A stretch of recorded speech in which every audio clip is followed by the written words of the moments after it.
Welcome back to the Core Online Learning channel. We are going to go through AQA Paper 1, Question 3 today, which is the structure question, which seems to be the one that most people are a bit unsure of because we are asking you to do something very, very different. You are normally used to analysing language, zooming in on words, and this one is less of that and more of an overarching sort of let's look at everything that happens. And it is only an 8-mark question, so it does feel like you've got to fit in a lot in that time. So everything that I reference today is on the AQA website. So if you go to the AQA website and you go to assessment resources, you will find November 2021. This is the insert that I'm working from. Question 3 always looks exactly the same. How is the text structured to interest the reader? So you don't necessarily need to open up the question paper, but you do need to have a look at the insert.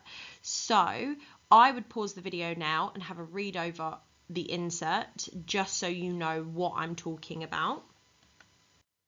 So here are a few things about question 3 that I find very important. It's a structure question. A structure is a narrative structure. So a narrative structure is how the writer builds up the plot and what they're doing when they are building up that plot. So how they're developing ideas. So I want you to think of building a plot like you're building a house. You put in the foundation and then you put in the ground floor and then you put in the first floor. You can't build a house without a foundation. So really think about where are they beginning this journey and where are they ending this journey? So where did they want me to get to? So when you think about that hopefully will become a bit clearer over the course of this video. But when you think about that, I want you to think of the fact that a lot of what you're given is an extract. So a lot of what you're given is part of a whole, which means that we are talking about something that, has a wider plot, but we're only focusing on this one little bit. So how is this writer really building up an idea in this one little bit of text? So some questions that we should ask ourselves. So this is where hopefully it's going to become clearer when I talk about narrative structure. So what does the writer introduce us to? Is this a setting? Is this a character? Where are we at the beginning? And I want you to really think about that as what are we focusing on? Okay, and where does that focus change to? Okay, so where does that attention go? So what does the writer move us on to? And what effect did that have? Did it build tension? Did it build mystery? And then by the end, is the ending resolved? Is it unresolved? Are we left on a bit of a cliffhanger? In that case, it's unresolved, isn't it? So these are the questions that you'll be asking yourself when you are reading that text from November 2021. Now, hopefully you've read it. So let's answer some of these questions. What does the writer introduce us to? Well, the writer actually introduces us to the master. And the writer wants us to focus our attention on the fact that the master is a bit of a strange character. But then we're really quickly moved on to the setting, aren't we? And the setting is very nice. It's very interesting to our main character. And that kind of adds a bit of mystery to the master because he's not really built on as a character. And it also creates this really idealistic image for the main character because he absolutely loves looking at his surroundings. And then we move on and the ending's unresolved. He's waiting by the end. He's waiting for something that he's unclear on, he's uncertain about, he's unclear on, he doesn't know exactly what's going to be going on because he is a child. So if you've read that, these are the sorts of questions that we could ask ourselves about any text really. Where did we start? Where did we end up? How did that develop? So we've applied it to this one, but hopefully you could ask this list of questions for anything. Now, if you're still finding that difficult, I want you to picture yourself as a cameraman in a film. So a cameraman has to take us on a journey and has to focus us on certain things. So you're on a film set, you're reading this extract, you have to bring it to life. You have to bring it to life visually. So where do you want your filming to start? So at the start, the focus is going to be on learning about the master. And what do I film after that? Well, I'm going to film the setting, the landscape. I'm going to film the bungalows. I'm going to film the butterflies and the glistening lawns, all to show how amazing this landscape is to this character. And why do I think the shot had to change? Well, maybe I'm trying to build up a bigger picture of the world that the master lives in, to show that the character's entire life is changing, or there's so much of a contrast. So, for example, if you were to apply this to another text, let's say a new character comes in and introduces a problem. Well, that's increasing action, that's building tension. In this case, it's building up a world. It's building up a new and different world for our character. So when we're reading for structure, these again are the questions that we are thinking about.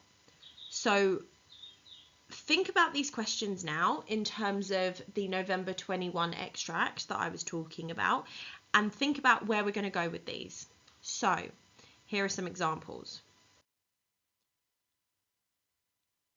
When you look at these two examples, I want you to think of what a teacher is thinking. It makes the reader want to read on.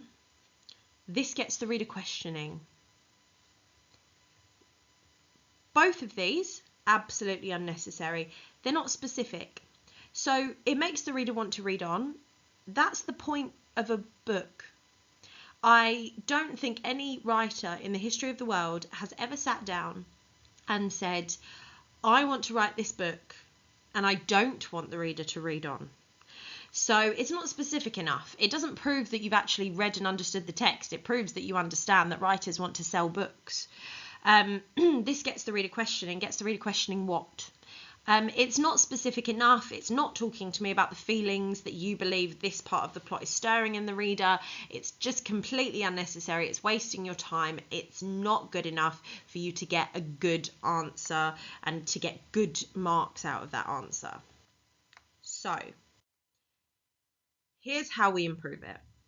So at the beginning, the master is mentioned, which makes the reader want to read on and find out who he is. Absolutely not. We're not going to do that. We don't need to do that.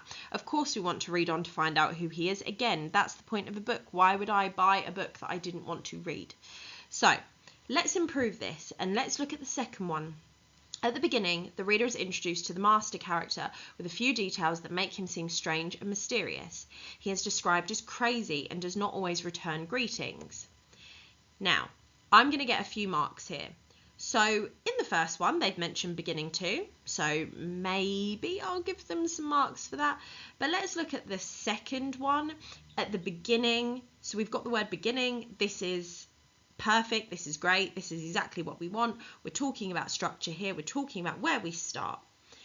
Then we're talking about introductions. So we're introduced to the master character, so that's really interesting.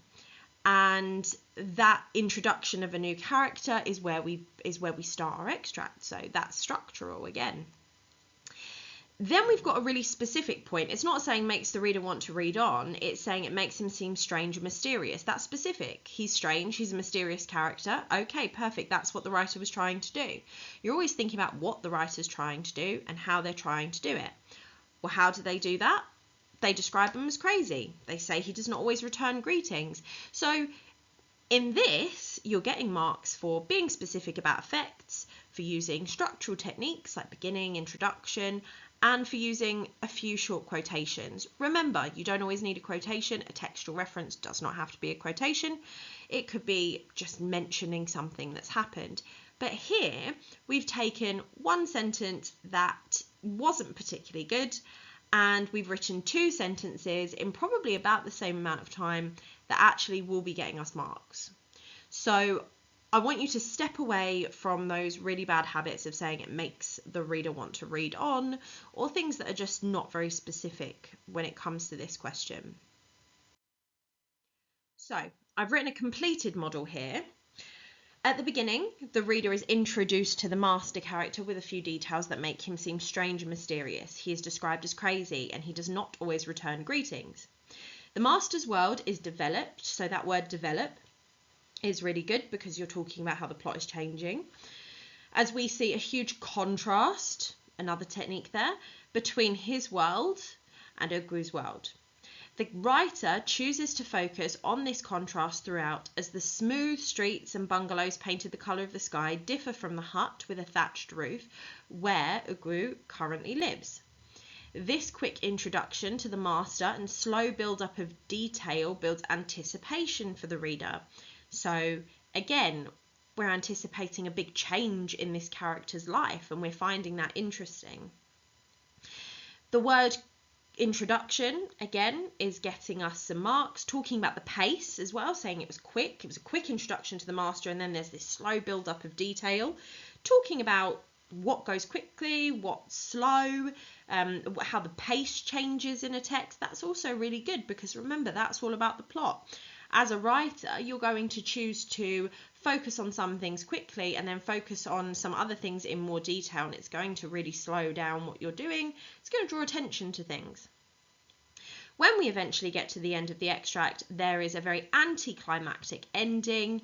So we thought it was going to be really exciting when we met the master, and it was kind of like nothing. It wasn't very interesting. And Ugru meets the character of the master, who remains a mysterious character who barely speaks. We are left with an unresolved ending as Ugru stands by the door waiting. By the end, he is waiting for his new life to begin, but stands at the door, sorry, there is a typo there, as though he is reluctant to fully commit to this life. So he's standing at the door, he's standing away, maybe he wants to escape, maybe that's why he's standing there. Perhaps that is why the writer chose to mention that there was a moment when Ugru longed to be at home again just before he enters the door to the master's office. Now, think about what the writer's doing on purpose, and I love that sentence starter actually. That is why the writer chose. So the writer chose to mention on purpose that there's a moment where he actually misses his simple life, and he wants to be back there. And there is a reason that the writer mentioned that just before he meets the master. So you are really thinking about what the writer's doing on purpose and why the writer's doing it. And actually, the writer is structuring this text in a way. The writer's mentioning this here and this here because it's all really important. Why mention that he wants to be at home just before he goes into this office? Maybe he's a bit scared, maybe he's a bit worried, maybe he doesn't really want to commit to that new life. So really think about what the writer's mentioning, where the writer's mentioning it, and how the writer's building up all of these ideas for us. So what are they building up? What mood is being developed? And this question is really good because it really helps you in that question 4. So in question 4, you can take some of these points and then turn them more into your opinion and link to that statement. So question 3 is a really, really good question. And it's a question that you should do well on, and you can do well on, as long as you keep talking about what's developing, why is it developing. So it's a perfect question to help you lead into that question 4. It's a perfect question to get some really good marks, and it's a perfect question to talk about what you feel about the whole story and the whole text.